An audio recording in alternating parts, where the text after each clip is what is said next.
Bienvenue sur Réinformation TV pour le contrepoint quotidien de l'info. On revient sur l'affaire Big Malion qui fait toujours autant de bruit, mais n'est toujours pas plus clair. François Hollande s'en est emparé pour en tirer un bénéfice politique sous couleur de morale. Le buzz entretenu masque à point nommé le fait politique majeur des 30 dernières années, un rejet massif de Bruxelles et des grands partis, une déroute pour le PS. Cela permet à Papy Hollande de faire de la morale antifasciste pour tenter de sauver les meubles. Vous pourriez clarifier un peu votre position sur les conclusions quoi, en l'occurrence. Quand il y a une extrême droite, et depuis longtemps, qui elle peut tout se permettre, et qui est là, et qui saisit toutes les opportunités, toute faiblesse devient une faute. Si les partis, tous les partis, ne sont pas intraitables par rapport à ces questions-là, alors c'est la démocratie qui peut s'en trouver affectée, infectée même. Le rôle du président de la République, dans ce moment-là, dans cette situation, c'est pas de s'inviter dans la vie des partis politiques, c'est de fixer des règles, c'est de faire respecter la loi. Depuis 2 ans, j'ai mis les questions de transparence au cœur des décisions publiques. Et quand il y a eu un certain nombre d'affaires, il n'y a pas eu de temps perdu pour les régler. L'affaire Big Malion est loin d'être claire, mais l'utilisation qu'en fait le système l'est. Pendant qu'on en parle, on ne parle pas d'autre chose. La manœuvre de Papy est cousue de fil blanc, il utilise le Front National comme père fouettard pour les enfants passage. Cette diversion est en même temps un petit pas de plus dans la mise au pas des politiques et un petit coup de pied aux concurrents UMP. Hollande ne manque pas de souffle de condamner les faiblesses de ses collègues politiques qu'il a sans doute oublié ses nuits à scooter. Et il veut nous faire croire qu'il changera l'Europe alors qu'il a soutenu en Martin Schulz un homme qui, en Allemagne, participe à la grande coalition droite-gauche et qui, à l'Europe, combat le Parti populaire européen. Atteint de la même schizophrénie, Papy Hollande rêve-t-il d'une grande coalition à Paris? Hélas, l'UDI, le PS et l'UMP pèsent 44% ensemble tout mouillés. Qui voudrait s'embarquer sur le radeau de la Méduse?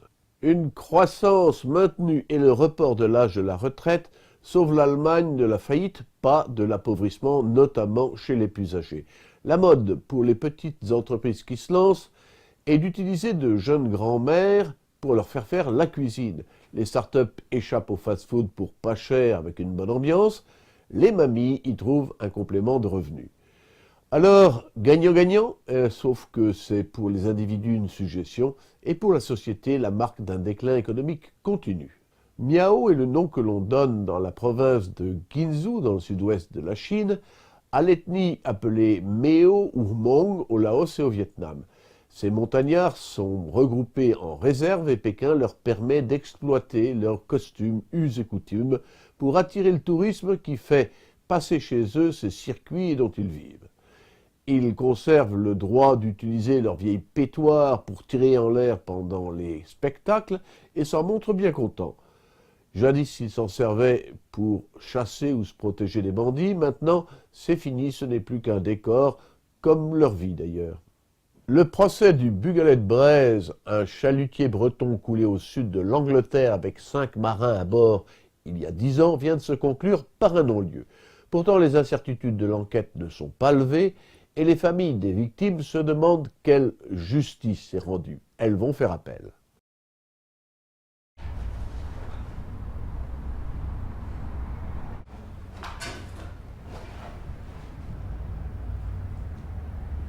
Les familles sont bouleversées parce qu'elles ont entendu de la bouche des juges d'instruction en 2008 qu'il était acquis judiciairement que le Bugalet de Braise avait été coulé par un sous-marin. que ce revirement invraisemblable et inadmissible aboutit à mentir aux familles là où on leur avait dit la vérité. Depuis le début de l'affaire, le gouvernement français ment. Il ment lorsqu'il a accusé un cargo voyou, il ment lorsqu'il dit qu'il n'y avait pas d'exercice de sous-marin le jour des faits, il ment. Il ment parce que l'armée française a décidé de couvrir l'armée britannique dans cette affaire. Alors pourquoi? L'hypothèse la plus probable, c'est que l'armée britannique connaît elle aussi des secrets que l'armée française n'aimerait pas voir dévoilés. Le 15 janvier 2004, à la mi-journée, le Bugalet de Braise coulait sans laisser de survivants. Surprenant, par mer calme, sans au fond. Plusieurs pistes furent suivies. Le tribunal de Quimper en éliminait 6 en 2008. Vague scélérate, erreur de navigation, défaut d'entretien, abordage, croche du filet sur le sable. Restait la possibilité qu'un sous-marin ait entraîné le chalutier au fond. La cour d'appel de Rennes a ordonné des investigations sur 2 suspects, un Anglais et un Américain. Les marines anglaises et américaines ont fourni des alibis. Sont-ils crédibles?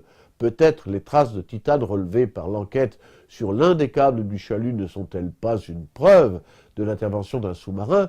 Mais à l'inverse, l'hypothèse de la croche sur le sable qui a finalement été retenue n'est pas étayée par le rapport technique d'Ifremer.